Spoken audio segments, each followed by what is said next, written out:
All right, folks, happy Friday. Hope you guys are doing well out there. The market is back up. I'm going to show you a couple interesting data points, and then we're going to get into discussing Ripple's game-changing CBDC platform. Now, I know what some of you are thinking. We don't like CBDC, CBDC bad, and I agree with you. And just like our good friend Lynette Zhang just said on the interview a couple days ago, even though Zimbabwe is trying to go to a gold-backed CBDC, nobody trusts the central bank. So nobody's trusting the new CBDC that's supposed to be backed by gold. So there is no trust, and this is why we need the trustless systems where we can trust but verify, and the ability to stay on the private side when needed, but then having interoperability with that main chain. This is what Ripple's game-changing CBDC platform is all about. And so whether or not the central banks are good or bad, I'm not going to get into that. Whether or not a CBDC is good or bad, I'm not going to get into that. And we are getting a serious resistance here in the United States, as we covered this last week. Senator Ted Cruz introducing a bill to ban our Federal Reserve from introducing a CBDC. And you know where I stand on this whole issue. Let's be very clear. To me, I respond with good start. Now let's just ban the whole central bank and get rid of them completely. You know, that's my position, just so we're clear. But without further ado, I want to get into this, a couple data points on the markets, and then we're going to get into Ripple's game-changing CBDC platform. This is absolutely massive, folks. So once again, into the Friday close, markets back up. S&P 500 hits a new all-time high of 5,116 and is now trading 1,000 points above its October 27th low. Since October 27th, the S&P 500 has gained about 25% or $8 trillion in market cap. This means the S&P 500 has added an average of $88 billion in market cap per trading day since October 27th. Do you think that's sustainable? The index is also up a whopping 130% from its March 2020 bottom. Truly historic, and it is. It is truly historic. Congratulations. But as I've pointed out, and as I continue to say on my investment thesis, do you want to try to squeeze another 25% out of the S&P 500 when you know that you have 50 to 60% downside exposure? Especially when you're betting with your 401k retirement account that you've been, stacking for your whole working career. You're not a young buck like myself that can afford to take a 50, 60% hit and then build it back up. I got time on my hand, God willing. But for someone who's sitting in a 401k retirement account and they're seeing that the stock market's gone up 88 billion per trading day since October 27th, that we're up 130% since the March 2020 bottom, that's great. Which, by the way, remember that's really a skewed data point. Who was buying the bottom in March 2020 on the stock market? Very few people. And very few people were going in heavy. And very few people accumulated their whole position on March 2020. Almost nobody did, right? So to say, if you would have invested in the S&P 500 at the March 2020 lows, you'd be up 130%. Well, yeah, but who did? Very few people. And so, once again, as my investment thesis still remains today, do you want to squeeze? How much more do you want to squeeze out of this lemon, right? You want to try to squeeze out another 20-25%. That'd be great. But on the downside, what have we seen in the previous market crashes, corrections that we've seen in the past? And even just look at 2022, the market drawdown that we had there. Stay safe out there, folks, because what we're seeing right now, it's market mania. Nvidia surpasses Saudi Aramco, making it the third largest company in the world by market cap. What's interesting about Saudi Aramco is I've brought this up. They had the largest IPO ever at $25.6 billion.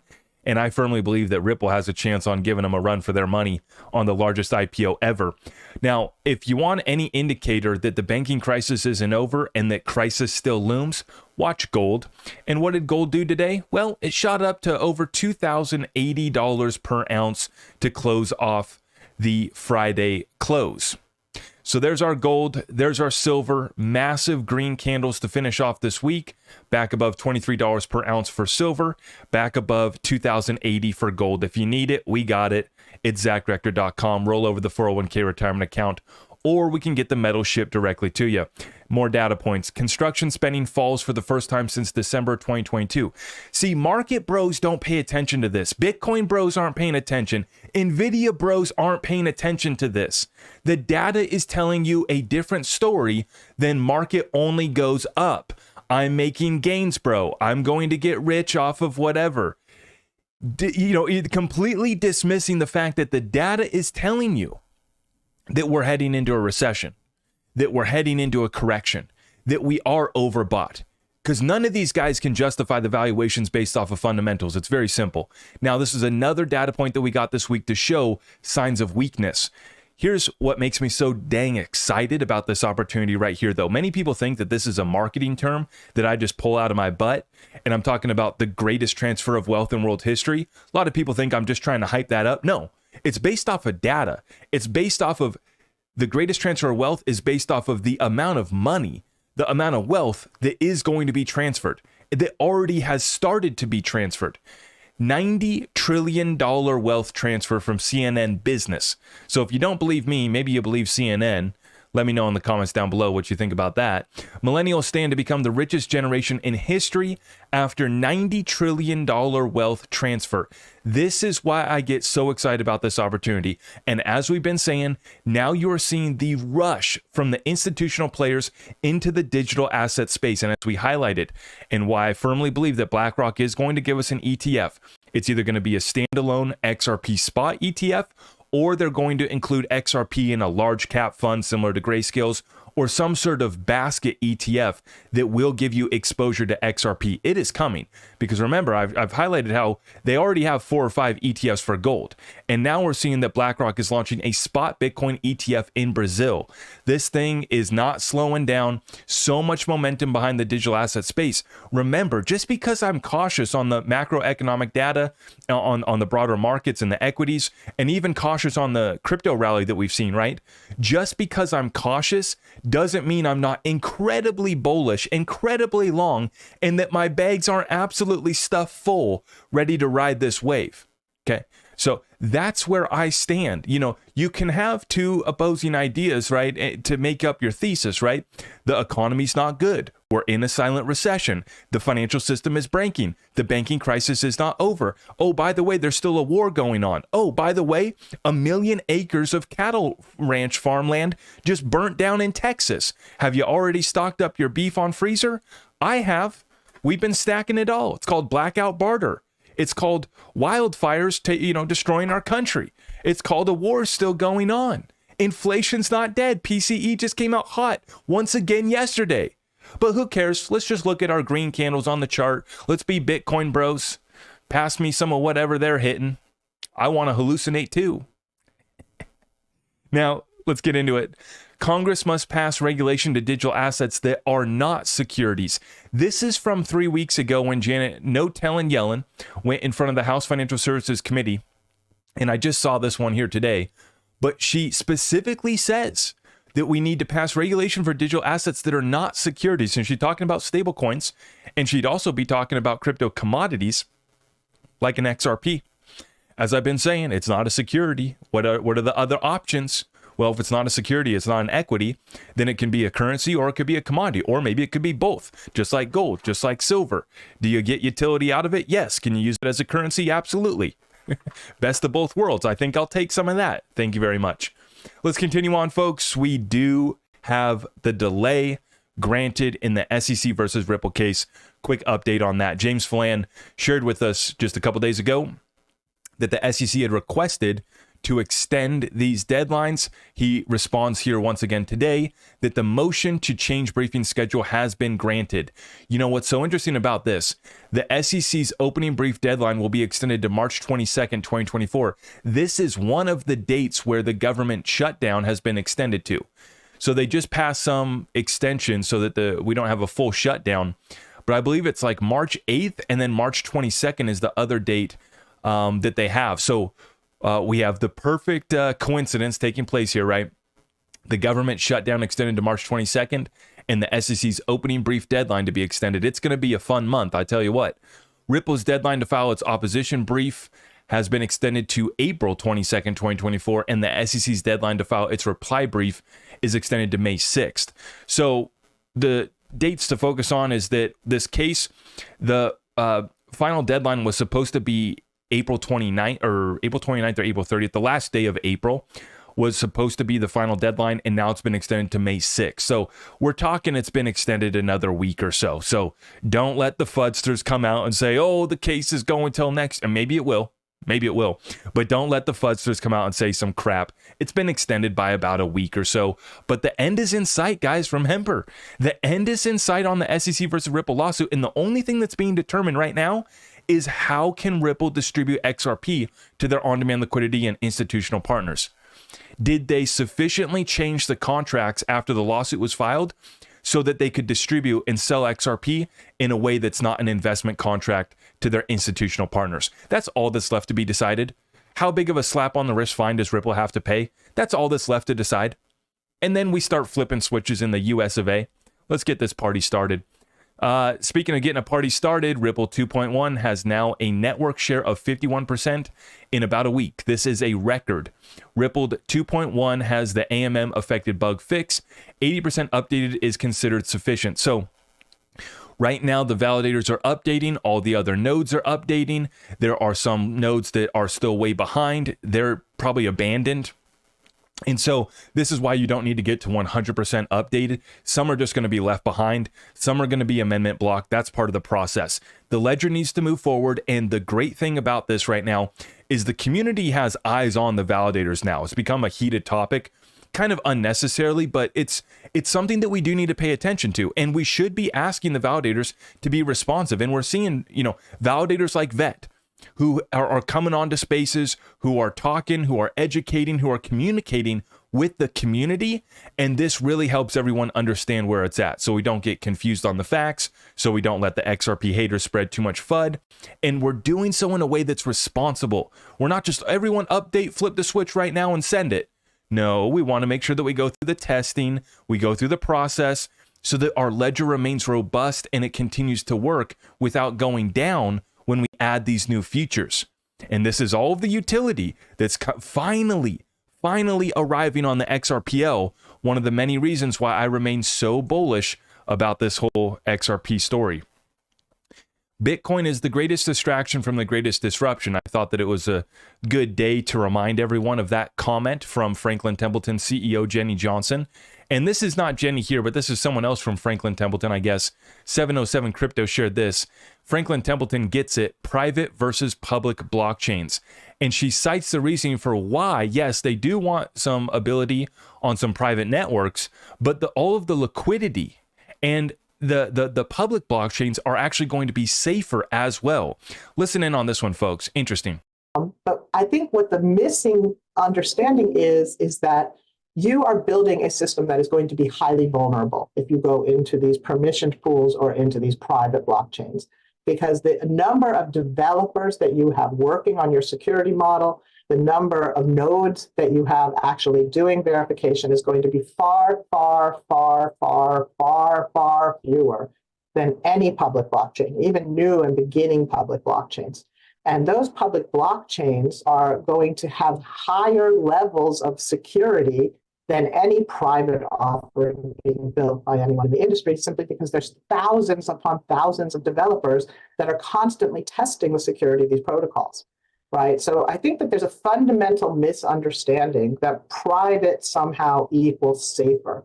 And I think that we will see that understanding begin to change as more people build in the space.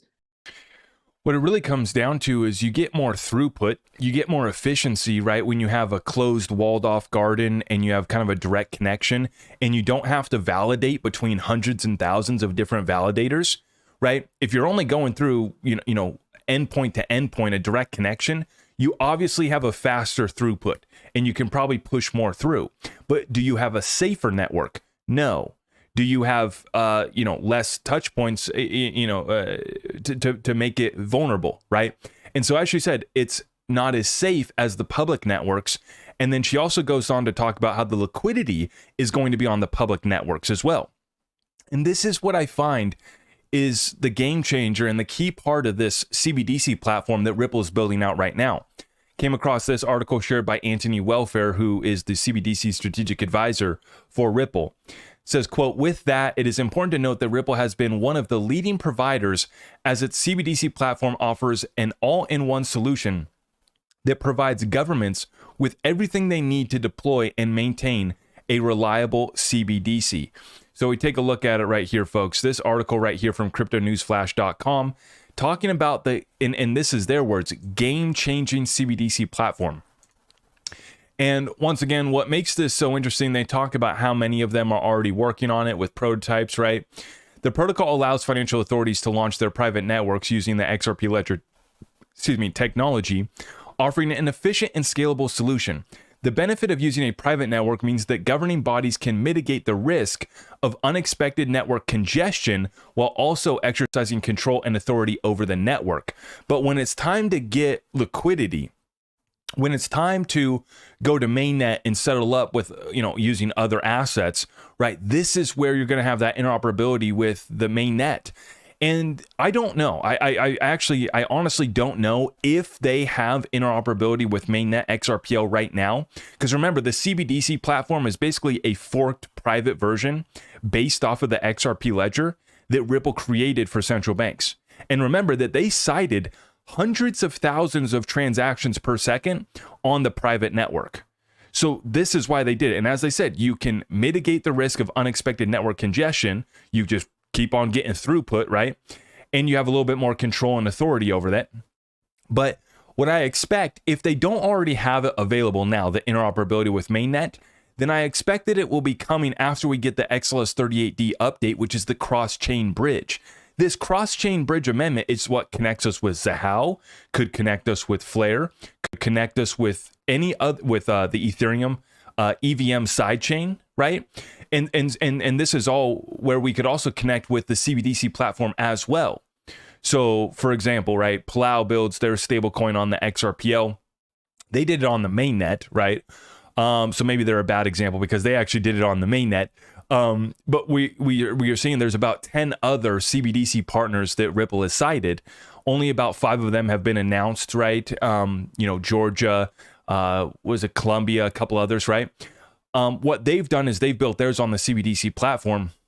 And after we get this amendment, this cross-chain bridge, all you have to do is insert that and you'd have that interoperability between the two.